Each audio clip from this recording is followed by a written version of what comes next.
اس کے بعد اللہ تعالیٰ حضرت عیسیٰ علیہ السلام پر جو اللہ تعالیٰ نے انعامات فرمائے تھے ان کا تذکرہ فرما رہے ہیں. اذ قال اللہ یا عیسیٰ ابن مریم اذکر نعمتی علیک وعلی والدتک، میں نے آپ پر جو اپنی نعمتیں کی تھی آپ کی والدہ پر کی تھی ان کو یاد کیجئے. بہت سارے اللہ تعالیٰ نے ان کو معجزات دیے تھے جن کا پہلے تذکرہ آ چکا ہے. اس کے بعد اللہ تعالیٰ نے حضرت عیسیٰ علیہ السلام کے ساتھی جو ان کے حواریین تھے ان کا تذکرہ کیا ہے کہ انہوں نے حضرت عیسیٰ علیہ السلام کی مدد بھی کی تھی، ان پر ایمان بھی لائے تھے، اور پھر انہوں نے ایک خواہش کا اظہار کیا تھا کہ اللہ تعالیٰ ہم پر دسترخوان نازل کرے، خوان نازل کرے اللہ تعالیٰ ہم پر. تو اللہ تعالیٰ نے اس کا تذکرہ کیا ہے کہ اللہ تعالیٰ نے فرمایا کہ میں یہ نازل تو کر دوں گا، لیکن اگر اس کے بعد کوئی نہیں مانے گا تو پھر اس کو بڑا سخت عذاب ہوگا. اور اس کے بعد اس صورت کے آخر میں اللہ تعالیٰ حضرت عیسیٰ علیہ السلام سے ایک سوال پوچھ رہے ہیں. وَإِذْ قَالَ اللَّهُ يَا عِيسَى ابْنَ مَرْيَمَ أَأَنْتَ قُلْتَ لِلنَّاسِ اتَّخِذُونِي، کیونکہ حضرت عیسیٰ علیہ السلام کے جو متبعین تھے بعد میں انہوں نے حضرت عیسیٰ علیہ السلام کو اپنا خدا بنا لیا. تو اللہ تعالیٰ فرما رہے ہیں کہ اللہ تعالیٰ جب پوچھیں گے حضرت عیسیٰ علیہ السلام سے قیامت والے دن کہ کیا آپ نے لوگوں کو کہا تھا کہ بھائی مجھے یعنی اللہ کے علاوہ مجھے اپنا معبود بنا لو یا میری والدہ کو اپنا معبود بنا لو. اس طرح سے عیسائیوں کے بعض فرقوں کا یہ بھی عقیدہ ہے کہ حضرت مریم وہ بھی خدا کا حصہ ہیں، اور بہرحال حضرت عیسیٰ علیہ السلام کے بارے میں تو سب کا ہے. تو اس کا اللہ تعالیٰ فرما رہے ہیں کہ اللہ ان سے پوچھے گا تو وہ کیا کہیں گے. حضرت عیسیٰ علیہ السلام قال سبحانک ما یکون لی ان اقول ما لیس لی بحق، کہ اللہ تو جانتا ہے کہ جس چیز کا مجھے کہنے کا حق نہیں ہے میں وہ کیوں کہوں گا. ان قلت قلتہ فقد علمت، اگر میں ایسا کہتا ان کو، میں ان کو اس کام پر لگاتا تو آپ کو تو معلوم ہوتا. پھر وہ فرمائیں گے کہ ما قلت لهم الا ما امرتنی به ان اعبدوا اللہ ربی وربکم، کہ میں نے تو ان کو اسی چیز کی دعوت دی تھی جس کا مجھے آپ نے کہا تھا، یعنی توحید کی میں نے ان کو دعوت دی تھی. اس کے ساتھ ہی سورہ مائدہ ختم ہوتی ہے اور سورہ انعام آگے شروع ہوتی ہے. چونکہ بہت سارے جانوروں کو مشرکین نے اپنے اوپر حرام کیا ہوا تھا، تو اسی مناسبت سے انعام اس صورت کا اس کا آگے تذکرہ آئے گا، تو اسی مناسبت اس کا نام بھی سورہ انعام میں ہے. اور سورہ انعام میں اللہ تعالیٰ نے اپنی قدرت کی بہت ساری نشانیاں بیان فرمائی ہیں اور بار بار ان پر غور کرنے کی دعوت بھی دی ہے. شروع ہوتی ہے بسم اللہ الرحمن الرحیم الحمدللہ الذی خلق السماوات والارض وجعل الظلمات والنور. اللہ تعالیٰ کی یہی ساری تعریفیں ہیں جس نے آسمان و زمین کو پیدا کیا، اس نے تاریکیوں اور روشنیوں کو پیدا کیا. آگے چل کے اللہ تعالیٰ نے پھر اور بھی اپنی قدرت کی نشانیاں یاد دلائی ہیں. اللہ تعالیٰ نے آسمان و زمین کو پیدا کیا، وہی ان ساری چیزوں کو پیدا کرنے والا، ان کو چلانے والا اور ان کا مالک ہے. آگے چونکہ آپ صلی اللہ علیہ وسلم کے زمانے میں آپ صلی اللہ علیہ وسلم سے بعض لوگ یہ بھی مطالبہ کرتے تھے کہ آپ کو جو کتاب اللہ تعالیٰ دے رہے ہیں تھوڑی تھوڑی نازل کر رہے ہیں، یہ ساری آپ کو ملنی چاہیے. یہود وغیرہ یعنی کہتے تھے کہ اس طرح ہونا چاہیے. تو اللہ تعالیٰ فرما رہے ہیں کہ اگر ہم یہ کتاب اس طرح سے نازل کر بھی دیں اور ان کے سامنے آ بھی جائے تو پھر بھی یہ کہیں گے کہ یہ تو بس ایک جادو ہے، یعنی ماننے والے نہیں ہیں. اسی طرح فرمایا کہ وہ یہ بھی کہتے تھے کہ آپ کے ساتھ فرشتہ آنا چاہیے یا فرشتہ یہ سارا کچھ لے کے آتا. تو فرمایا کہ اگر آپ پر فرشتہ نازل کر دیا جائے تو پھر کیا ہوگا، پھر تو اللہ کی آخری نشانی کے سامنے آ جائے گی، اس کا تو پھر ان کو فائدہ نہیں ہوگا، اس کے بعد تو ان پر عذاب ہی ہوگا. اور آگے فرمایا کہ وَلَوْ جَعَلْنَاهُ مَلَكًا، اگر کوئی فرشتہ ہی لے کے آتا ان کے پاس یہ ساری چیزیں تو پھر ان کا معاملہ مشتبہ ہو جاتا. پھر یہ کہتے کہ یہ فرشتہ ہے، ظاہر وہ مرد کی شکل میں ہوتا، تو پھر ان کو یہ اشتباہ ہو جاتا کہ یہ نبی ہے یا نہیں ہے. تو فرمایا کہ ان کے یہ جو مطالبے ہیں یہ حق پر مبنی نہیں ہیں، یہ کسی لا علمی کی وجہ سے نہیں ہے بلکہ ان کے بغض اور عناد کی وجہ سے ہیں. تو اگر یہ ان کے مطالبے مان بھی لیے جائیں تو ان کو کوئی فائدہ نہیں ہوگا. اور پھر چونکہ یہ لوگ کفار مکہ، مشرکین مکہ، یہ شام کے ملک میں جاتے تھے جو قوم سمود اور قوم عاد اور قوم لوط کا علاقہ ہے.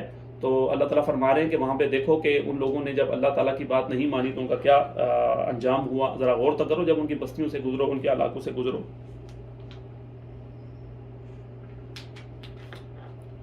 اس کے بعد آگے اللہ تعالیٰ مسلمانوں کو اللہ تعالیٰ کچھ اور چیزوں کا اللہ تعالیٰ سے تذکرہ فرما رہے ہیں. اور اللہ تعالیٰ فرما رہے ہیں کہ وَيَوْمَ نَحْشُرُهُمْ جَمِيعًا ثُمَّ نَقُولُ لِلَّذِينَ أَشْرَكُوا أَيْنَ شُرَكَاؤُكُمُ الَّذِينَ كُنتُمْ تَزْعُمُونَ. یہ جو لوگ انکار کرتے ہیں اب ہم ان کو اکٹھا کریں گے قیامت والے دن اور پھر ان سے کہیں گے کہ اپنے ان شرکاء کو ابھی بلاؤ تو صحیح جن کو تم سمجھتے کہ تمہارے معبود ہیں، کہاں ہیں وہ. تو ظاہر ہے کہ ان کے پاس اس وقت کوئی جواب نہیں ہوگا. اور پھر فرمایا کہ وَلَوْ تَرَىٰ إِذْ وُقِفُوا عَلَى النَّارِ، کاش کہ آپ ان کو دیکھیں جب ان لوگوں کو آگ کے اوپر پیش کیا جائے گا، جب ان کو سزا دی جائے گی تو کیا کہیں گے، یا لیتنا نرد ولا نکذب بآیات ربنا ونکون من المؤمنین، کہ کاش کہ ہمیں ایک دفعہ مہلت دی جائے، ہمیں واپس بھیجا جائے پھر ہم ایمان بھی لائیں گے، نیک اعمال کریں گے، انبیاء کی ہم ان کا انکار نہیں کریں گے۔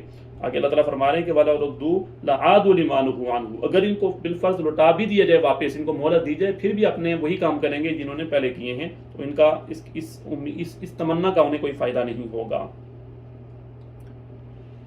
اور آگے چونکہ انہوں نے اوپر کہا تھا کہ وَقَالُوا إِنْ هِيَ إِلَّا حَيَاتُنَا الدُّنْيَا، وہ کہتے تھے کہ بس یہ اصل تو یہی دنیا کی زندگی ہے، وَمَا نَحْنُ بِمَبْعُوثِينَ، ہمیں کوئی دوبارہ نہیں اٹھایا جائے گا۔ اللہ تعالیٰ نے آگے اس کا رد کیا وَمَا الْحَيَاةُ الدُّنْيَا إِلَّا لَعِبٌ وَلَهْوٌ، کہ دنیا کی زندگی اصل نہیں ہے بلکہ یہ تو کھیل تماشا ہے، اصل زندگی وَلَدَّارُ الْآخِرَةُ خَيْرٌ لِلَّذِينَ اتَّقَوْا، وہ آخرت کی ہے، جس نے اس کو بنا لیا وہ کامیاب ہوا۔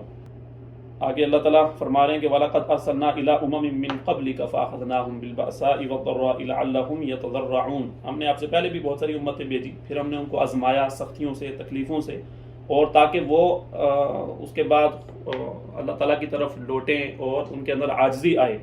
لیکن اس کے بعد کیا ہوا کہ وہ ان کے دل اور زیادہ سخت ہو گئے۔ پھر اللہ تعالیٰ فرما رہے ہیں کہ فَلَمَّا نَسُوا مَا ذُكِّرُوا بِهِ فَتَحْنَا عَلَيْهِمْ أَبْوَابَ كُلِّ شَيْءٍ، جو ان کو نصیحت کی تھی، جب ان نصیحتوں کو ان نے بھلا دیا، ان کو اگنور کیا، تو پھر ہم نے ان پر ہر چیز کے دروازے کھول دیے، یعنی ہم نے ان کو اور زیادہ ڈیل دی، ان کو اور نعمتیں دی۔ اور پھر کیا ہے کہ حتیٰ اذا فرحوا بما اوتوا اخذناهم بغتة فاذا هم مبلسون، جب ان چیزوں پر وہ خوش ہو گئے، مطمئن ہو گئے، تو پھر ہم نے ان کو اچانک پکڑ لیا۔ تو جب نافرمانی ہو اور اس کے ساتھ نعمتوں کی فراوانی ہو تو انسان کو ڈرنا چاہیے کہ یہ اللہ تعالیٰ کی طرف سے ڈھیل ہے، اللہ تعالیٰ کی طرف سے مہلت ہے، اور یہ کسی بھی وقت ختم ہو سکتی ہے، اللہ تعالیٰ پکڑ سکتے ہیں، انسان کو ڈرتے رہنا چاہیے۔ اللہ تعالیٰ کی کہہ رہے ہیں کہ یہ تو بتائیے کہ اگر اللہ تعالیٰ تمہاری سماعت کو لے لے، تمہاری آنکھوں کو اگر تم سے لے لے واپس، تمہارے دلوں پہ مہر لگا دے، تو کون پھر یہ چیزیں تمہیں واپس لوٹائے گا؟ اور پھر اللہ تعالیٰ کہہ رہے ہیں کہ اگر اللہ تعالیٰ کا عذاب، ان اتاکم عذاب اللہ بغتۃ او جہرۃ، ایک دم سے اگر آ جائے تو پھر کیا ہوگا؟ پھر تو ظالم لوگ ہیں وہ تو ہلاک ہی ہوں گے۔ آگے چونکہ وہ آپ صلی اللہ علیہ وسلم کو کہتے تھے، آپ صلی اللہ علیہ وسلم کے مخالفین، کہ آپ اگر اللہ کے نبی ہیں تو آپ کے پاس تو بہت سارے خزانے ہونے چاہیے۔ اس کی تردید ہے قُلْ لَا أَقُولُ لَكُمْ عِنْدِي خَزَائِنُ اللَّهِ، میں تو یہ نہیں کہتا کہ میرے پاس سارے خزانے ہیں اور سارے خزانوں کا میں مالک ہوں، اور وَلَا أَعْلَمُ الْغَيْبَ، اور نہ ہی میرا یہ دعویٰ ہے کہ میں غیب کا علم جانتا ہوں، اور نہ میں یہ کہتا ہوں کہ میں فرشتہ ہوں۔ إِنْ أَتَّبِعُ إِلَّا مَا يُوحَىٰ إِلَيَّ، میں تو اللہ کا بندہ ہوں، جو مجھے وحی ہوتی ہے میں اس پر عمل کرتا ہوں، اس کی اتباع کرتا ہوں۔ اسی طرح سے جو کفار تھے ان کے سردار آپ صلی اللہ علیہ وسلم کو کہتے تھے کہ ہم آپ کے پاس آنا چاہتے ہیں، لیکن مسئلہ یہ ہے کہ آپ کی مجلس میں تو غریب غربا بیٹھے ہوئے ہوتے ہیں، تو اگر یہ نہ ہو تو پھر ہم آپ کے پاس آ سکتے ہیں، آپ کی بات سنیں۔ اللہ تعالیٰ فرما رہے ہیں وَلَا تَطْرُدِ الَّذِينَ يَدْعُونَ رَبَّهُمْ بِالْغَدَاةِ وَالْعَشِيِّ، صبح و شام جو اللہ کو پکارتے ہیں، اللہ کو یاد کرتے ہیں مسلمان، آپ ان کو اپنے پاس سے نہ ہٹائیے، یہی اصل لوگ ہیں، یہی آپ کا سرمایہ ہیں، بلکہ ان سے یوں کہہ دیجئے، یہ لوگ جب آپ کے پاس یعنی مسلمان ہوں تو ان سے کہو فَقُلْ سَلَامٌ عَلَيْكُمْ كَتَبَ رَبُّكُمْ عَلَى نَفْسِهِ الرَّحْمَةَ، تم پر سلامتی ہو، اللہ تعالیٰ نے اپنے اوپر تمہارے لیے رحمت کو لکھ دیا ہے۔ اس کے بعد مسلمانوں کو آگے حکم ہے وَإِذَا رَأَيْتَ الَّذِينَ يَخُوضُونَ فِي آيَاتِنَا فَأَعْرِضْ عَنْهُمْ حَتَّى يَخُوضُوا فِي حَدِيثٍ غَيْرِهِ، جو لوگ ہماری آیات کے بارے میں لڑتے جھگڑتے ہیں اور اس کا انکار کرتے ہیں، تو آپ جب ایسے لوگوں کو دیکھیں تو پھر آپ ان لوگوں سے کنارہ کشی اختیار کر لیں، یہاں تک کہ وہ کوئی اور بات کرنے لگے، یعنی اگر آپ وہاں پہ ہوں اور وہ اس طرح کی کوئی بات شروع کرے تو پھر آپ ان کو چھوڑ دیں، آپ ان سے اٹھ جائیں۔ اور اگر شیطان آپ کو تھوڑی دیر کے لیے بلا بھی دے تو پھر جب آپ کو یاد آئے تو پھر آپ وہاں سے چلے جائیں۔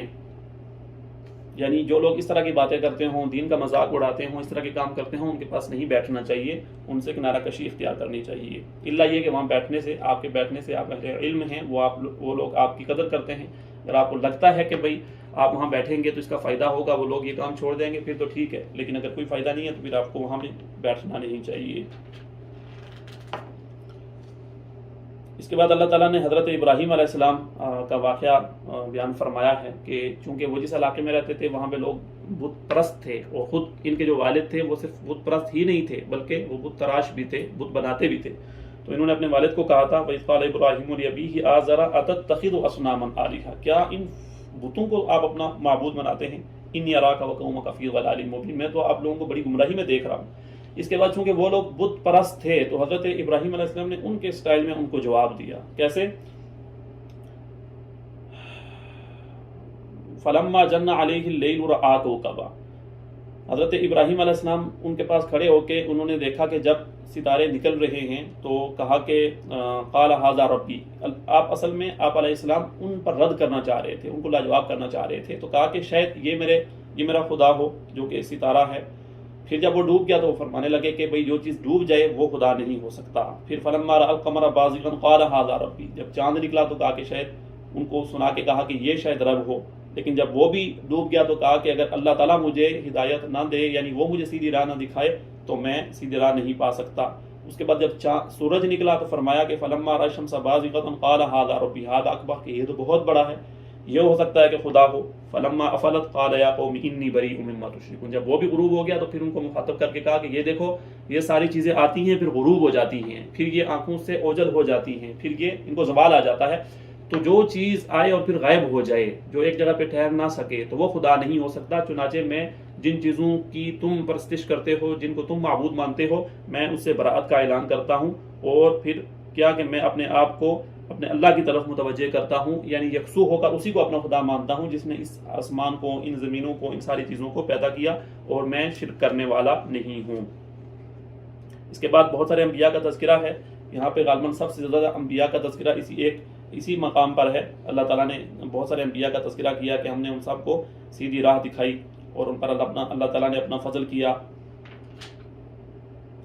اس کے بعد آخر میں اللہ تعالیٰ اپنی پھر قدرت کی نشانیاں بیان فرما رہے ہیں کہ ان اللہ فالق الحب والنوى، وہی تو ہے جس نے جو دانے کو پھاڑتا ہے، جو کونپل کو نکالتا ہے، جو کہ زندو سے مردہ کو نکالتا ہے، مردہ سے زندہ کو نکالتا ہے، اور صبح کو وہی لاتا ہے. اسی نے رات کو سکون کی چیز بنایا، سورج بنایا، چاند کو بنایا، اور پھر آگے اللہ تعالیٰ نے بہت ساری اپنی نشانیوں کا تذکرہ فرمایا ہے. اور پھر اللہ تعالیٰ فرما رہے ہیں کہ اتبع ما اوحی الیک من ربک، کہ جو آپ کی طرف آپ کے رب کی طرف سے نازل کیا گیا اس کی اتباع کیجیے، قرآن کی اتباع کیجیے، وحی کی اتباع کیجیے. لا الہ الا ھو واعرض عن المشرکین، وہی معبود ہے اور جو شرک کرنے والے ہیں ان سے آپ اعراض کیجیے. مسلمانوں کو آخر میں ایک چیز کا حکم ہے، ولا تسبوا الذین یدعون من دون اللہ فیسبوا اللہ عدوا بغیر علم، کہ ان لوگوں کے جو معبود ہیں ان کو آپ گالی نہ دیں، اگرچہ وہ باطل معبود ہیں لیکن آپ ان کو ان کے سامنے گالی نہ دیں. کیوں؟ اس وجہ سے کہ آپ ان کو گالی دیں گے تو وہ یہ ضد میں آ کے اللہ تعالیٰ کے بارے میں نازیبا الفاظ کہیں گے. علماء کرام، فقہاء کرام نے اس سے بہت سارے مسائل نکالے ہیں. وہ یہ کہ اگر زندگی میں آپ کے سامنے کوئی چیز ایسی ہو جو آپ کے لیے جائز ہو، لیکن اگر آپ وہ کریں گے تو بہت سارے لوگ غلط کاموں میں پڑ جائیں گے آپ کو دیکھ کر، تو آپ اس کام کو اس وقت چھوڑ سکتے ہیں. ظاہر ہے کہ کوئی فرض ہو، لازم ہو، وہ تو آپ نہیں چھوڑیں گے، لیکن جو صرف جائز ہو، لیکن آپ کے کرنے سے لوگ گمراہی میں پڑتے ہوں، لوگ غلط کام کرتے ہوں، غلط باتیں بناتے ہوں، تو آپ اس کو چھوڑ دیں گے. تو ایسے ہی ان کے بتوں کو، ان کے معبودین کو برا بھلا کہنا یہ کوئی شرعاً فی نفسی ہی ممنوع نہیں ہے، لیکن اگر آپ ان کے سامنے کریں گے تو وہ پھر اللہ تعالیٰ کے بارے میں نازیبا کلمات کہیں گے. اس وجہ سے فرمایا گیا کہ آپ ان کے سامنے ایسا نہ کریں. اس کے ساتھ ہی 7واں پارہ مکمل ہوتا ہے. اللہ تعالیٰ سے دعا ہے اللہ تعالیٰ اس کو سمجھنے، اس پر عمل پیرا ہونے کی توفیق عطا فرمائے، اور کہنے میں جو کوئی غلطی کوتاہی ہو اللہ تعالیٰ وہ معاف فرما دے. وآخر دعوانا ان الحمدللہ رب العالمین. اگر آپ کو ہماری ویڈیو پسند آئی ہے تو ویڈیو کو لائک کریں، چینل کو سبسکرائب کریں اور بیل آئیکن پر ضرور کلک کریں تاکہ ہر آنے والی ویڈیو آپ کو بر وقت ملتی رہے.